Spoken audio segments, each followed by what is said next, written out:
Hello दोस्तों, नमस्कार, प्रणाम। मैं नीलम पांडे अपने यूट्यूब चैनल में आप सभी दोस्तों का स्वागत करती हूँ।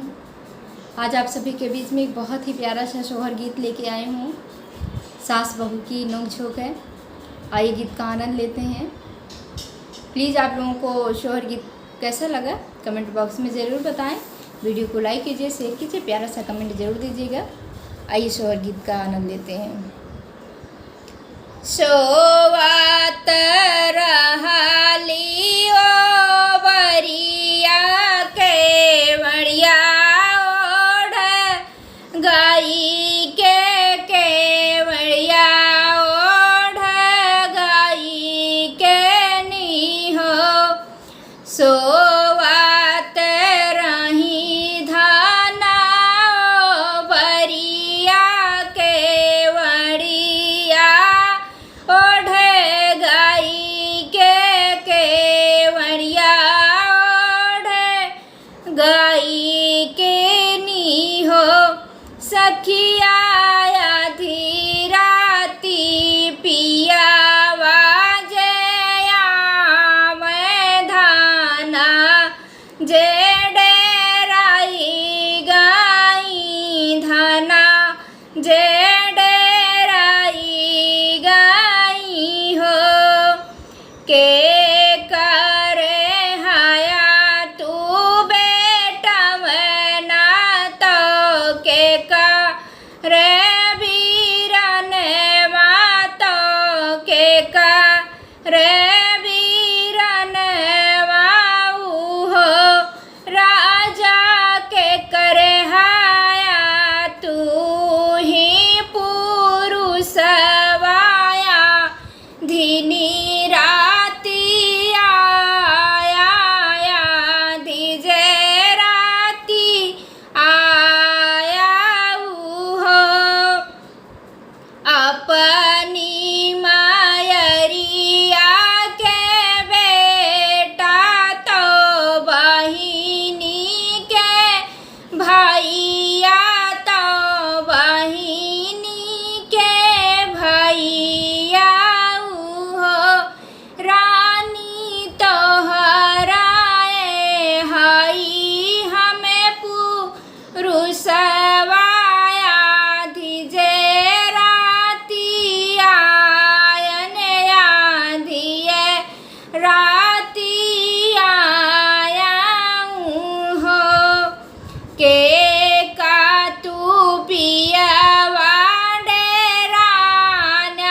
तो के काला जाना तो के काला जाना हो पियावा के करे सूरती पे लो भान्याया धिये राती आया धीनी राती आया हो राजा हो माई के धना हम डेरान्यो तो बाही नीला जान्यो तो बाही नीला जाने हो धाना तो होरी सूरती पेलो भान्योवा धीनी राती आयन धीनी राती आया हो बऊ हरि के पाँव भाए भारी तो सासू लागी पूछे तो सासू लागी पूछाई हो बऊ हरि कौने पुरुष के लो भान्यू तो गर्भ जाना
होली